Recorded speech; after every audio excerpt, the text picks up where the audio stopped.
Thank you, Chairperson. The Economic Freedom Fighters rejects Budget Vote 6 of the Department of International Relations and Cooperation.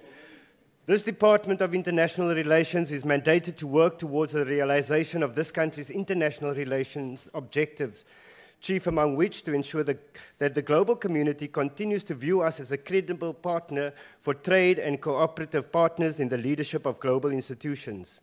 Our gateway towards achieving that goal would have to be the point of view of the continent within which we exist, which has a peculiar history requiring peculiar understanding and interventions. Our view is that our approach to international relations must also be pan-African if we are to be taken as serious global players. That approach to international relations would have to seek to make a decisive break with the repressive institutions governing global trade and relations as typified by the IMF and the World Bank. It was with this understanding that we welcomed the formation of the BRICS partnership, but it has now become clear that this partnership and the BRICS Bank does not offer that necessary departure from the framework of development designed by Western powers. Rather, this bank will be used by the corrupt cartel surrounding Mr. Zuma for personal enrichment. The capitalist world economy is that which is based on the continuance of the exploitation of the poor and the enrichment of the few. South Africa has to break from this trend if we are to ensure sustainable, self-perpetuating development. This department cannot do with a tiny allocation of only 5.8 billion rand for the 2016-2017 financial year.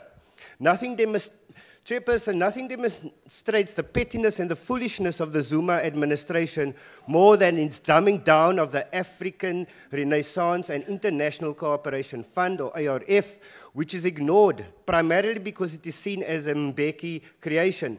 This fund has been allocated only 31,000 rand for this financial year. This makes it almost impossible for South Africa to make any meaningful strategic advances in Africa through the ARF.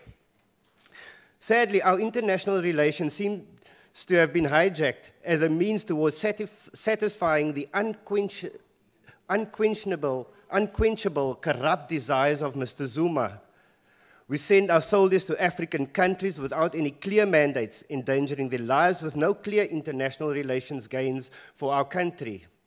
Mr. Zuma's family is fully entrenched in businesses in the Democratic Republic of the Congo, and he uses our standing to ensure that his family gets to benefit. The Inga hydroelectric project in the Congo is nothing more than a Zuma enrichment campaign. Our soldiers in the Sudan are under constant danger, unarmed and poorly supported. This also to ensure that Mr. Zuma and his family and the Guptas benefit from the vast oil resources of the Sudan. We also forced the Guptas on Lesotho, only for that country's brave leadership to eject the shameless individuals. Our foreign policy, instead of advancing our objectives as a nation, have been reduced to advancing the personal interest of Mr. Zuma, who stands out like a sore thumb in our country. We therefore reject this budget vote. Thank you very much.